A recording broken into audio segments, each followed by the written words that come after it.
Good morning friends, this is Anjani Dubey and हम फिर से आज यस बैंक के डिटेलिंग में बात करने आएंगे। जैसे कि आपको पता है कि यस बैंक पिछले 3-4 दिन में अपर सर्किट हिट कर रहा है। इसके पीछे कारण क्या है, यदि आप स्टॉक को 11-12 रुपए पे खरीदते हैं तो कितने दिनों तक इसको रखना है, आपका स्टॉप लॉस क्या होगा, और यदि आप अब खरीदने चाहते हैं तो आपका टारगेट क्या होना चाहिए। नमस्कार। तो यस बैंक का सबसे इंपॉर्टेंट 3 पार्ट में कैलकुलेट करते हैं। तो वो इंपॉर्टेंट पार्ट ये है, पहला कि ये अपर सर्किट पिछले 5, 6 और आज 7 तारीख को लगा है। जैसे कि आपको मैं बता दूं कि 7 अगस्त 2020 आज है, 5 अगस्त को पहला अपर सर्किट लगा था, 6 अगस्त को दूसरा अपर सर्किट लगा था और तीसरा अपर सर्किट आज 7 अगस्त 2020 को लगा। एलआईसी ने यहां पे लगभग 5% का स्टेक एक्वायर किया है। दूसरा, लोगों को जो एफयू मिला था 12-13 रुपए पे, उस एफयू के प्राइस पे ये पहुंच जाने के बाद अब यहां से ये एक रिवर्सल गेन शुरू किया है। तो इस हिसाब से ये दूसरा पॉइंट है जो यस बैंक में इन्वेस्टमेंट करने के लिए राइट टाइम है कि जो 12-13 रुपए के पर शेयर एफयू आया था 15-17 के बीच में, उसके बाद जो इश्यू साइज आया था वो 15,000 करोड़ का था। तो 15,000 करोड़ यस बैंक में अभी इन्वेस्टमेंट प्लानिंग के हिसाब से और लॉन्ग फर्दर मतलब कि लॉन्ग टर्म इन्वेस्टमेंट से यस बैंक के लिए अच्छी बात है। चलिए 1 to 1 डिस्कस कर लेते हैं। पहले यस बैंक का क्या क्या हुआ है और उसके बाद हम इसके टेक्निकल एनालिसिस पे जाएंगे और उसके बाद किस प्राइस पे खरीदना चाहिए, बेचना चाहिए, सेल करना चाहिए, होल्ड करना चाहिए, स्टॉप लॉस क्या होना चाहिए, उस पर डिटेलिंग करेंगे। सबसे पहले आज का तारीख जैसे पहले हमने बताया था कि 7 अगस्त 2020 है, तो आज यस बैंक ने फिर से हिट किया 5% अपर सर्किट को। ये आज नहीं हुआ, ये 5th को भी हुआ है, 6 अगस्त को भी हुआ है और 7 अगस्त को भी हुआ है। इसके कारण सबसे इंपॉर्टेंट है LIC acquire close to 5% stake in Yes bank.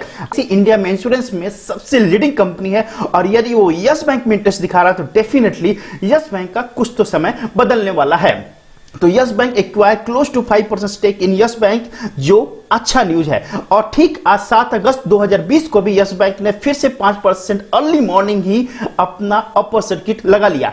तो डेफिनेटली मैं इस स्टॉक को 10.5 रुपए से ट्रैक करते करते आज ये 14 रुपए 14 पैसे के आसपास चल रहा है। तो उस हिसाब से इस स्टॉक में आपको थोड़ा सा पोटेंशियल जरूर दिखाना चाहिए। अब टोटल एलआईसी की बात कर लेते हैं। LIC bought 105.98 crore share of the bank through open market deal. That is a big news for Yes Bank.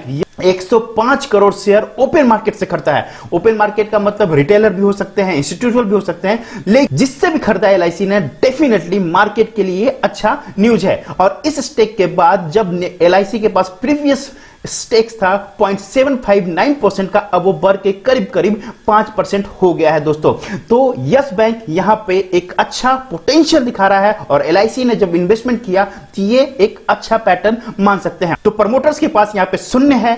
Foreign इंस्टीट्यूटियल जिसको आप एफआईआई बोलते हैं 1.66% है। एनबीएफसी एंड म्यूचुअल फंड के पास 0.56% है। अदर्स के पास 13.95% है। जनरल पब्लिक रिटेलर के पास 15.29% है, जो यहां पे फंसे हुए हैं। और फाइनेंशियल इंस्टीट्यूट जिसमें बैंकिंग सेक्टर्स आते हैं, वहां पे ये 68.55% है। चलिए ये शेयर होल्डिंग पैटर्न का सबसे इंपॉर्टेंट बात कर लेते हैं, जिसमें एसबीआई 48.2% रखा है, HDFC 8%, ICIC Bank 8%, Axis Bank 4.8%, 3.5% के साथ कोटक महिंद्रा 2.4% के साथ, बंधन बैंक 1.9% के साथ, फेडरल बैंक और अब एलआईसी करीब करीब 5% स्टेक रखा है। तो आप देख सकते हैं कि इंडियन फाइनेंशियल इंस्टीट्यूट जितने अच्छे हैं, जिसमें एसबीआई आता है, HDFC, ICIC Bank, Axis Bank, Kotak Mahindra Bank, Bandhan Bank, ये सारे इसमें इंटरेस्टेड हैं और वो लोग अपने में स्टेक रखे हुए हैं। ठीक उसी तरह एलआईसी ने भी 10-11 रुपए के आसपास इसमें बड़ा स्टेक लिया है और डेफिनेटली यस बैंक का समय बदलने वाला है, मैं मानता हूं इस वक्त। दोस्तों अब कैपिटल की बात कर लेते हैं। तो मार्केट कैप है 33,000 करोड़ का, इसका बुक वैल्यू 14.66% है, मार्केट लॉट 1 है, इंडस्ट्री पी 24.89% है, जो काफी हाई है। मैं मानता हूं कि इस प्राइस पे किसी स्टॉक को नहीं बाय करना चाहिए, लेकिन यस बैंक के साथ यहां पे थोड़ा सा आप नेग्लेक्ट कर सकते हैं इस इंफॉर्मेशन को।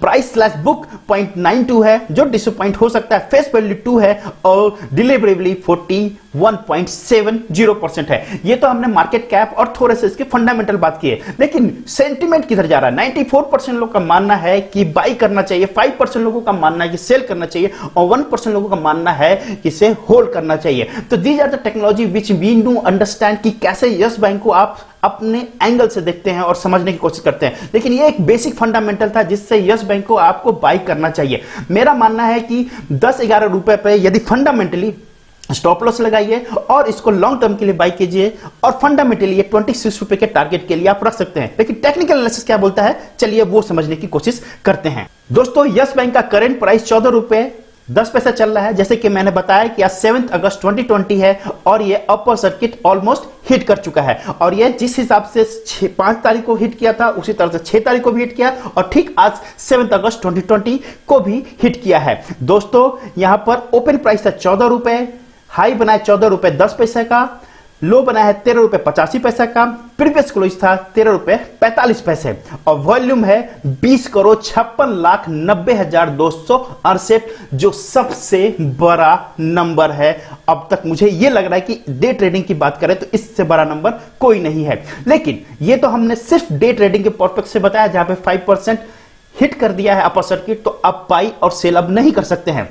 लेकिन यदि आप 2-3 महीने के नजरिए से चलते हैं तो क्या हो सकता है, तो उस हिसाब से अब हम टेक्निकल एनालिसिस करते हैं। तो सबसे पहले बता देते हैं दोस्तों कि एमएससीडी यहां पे मुझे थोड़ा सा डिसअपॉइंट जरूर कर रहा है, लेकिन लॉन्ग टर्म पे आप सोचते हैं तो ये बाई का सजेशन दे रहा है। RSI divergence and RSI both are very high, oversold criteria में है, लेकिन मुझे लगता है कि क्योंकि अपर सर्किट लग रहा है तो डेफिनेटली एक ओवरसोल्ड क्राइटेरिया में जरूर जाएगा। लेकिन आप होल्ड करते हैं कुछ समय के लिए और नजरिया आपका 2 से 3 महीने का है तो डेफिनेटली यहां पे आपको बाई कर लेना चाहिए। आरएसआई डाइवर्सन यहां पे मुझे 95 के आसपास लग रहा है, दैट इज ओवरसोल्ड क्राइटेरिया में है। मैं यहां पर यदि किसी और स्टॉक को बोलता हूं तो बाई का सजेशन नहीं देता, लेकिन अब क्या है कि यहां पे यस बैंक है और यस बैंक के लिए आपको थोड़ा सा मोटिवेट होना पड़ेगा, और आपको पता है कि प्रमोटर्स किस तरह से इसमें स्टेक ले रहे हैं कंटिन्यूअस, तो डेफिनेटली यस बैंक में इस प्राइस पे भी आप लंबे नजरिए के लिए खरीद सकते हैं।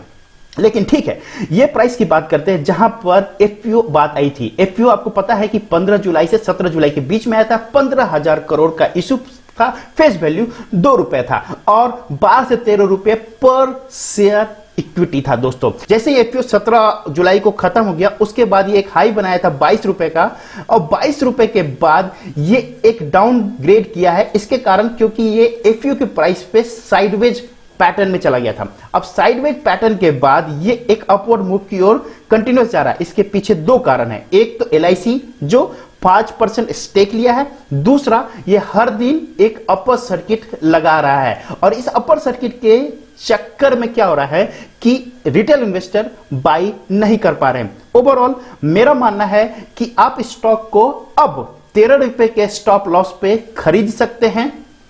आपका टारगेट होगा 26 रुपए, अभी भी मानता हूं आपका नजरिया होगा 2 महीने का कम से कम, और डेफिनेटली यदि आप स्टॉक में बने रहते हैं तो आपको बेनिफिट होगा। दोस्तों, यस बैंक का जो इंफॉर्मेशन मैंने दिया आपको कैसा लगा कमेंट बॉक्स में अपडेट कीजिए। किसी और स्टॉक के बारे में जानना चाहते हैं तो प्लीज आप कमेंट बॉक्स में अपडेट कीजिए। हम किसी और नए स्टॉक के साथ फिर से मिलते हैं, तब तक के लिए वंदे मातरम, जय भारत।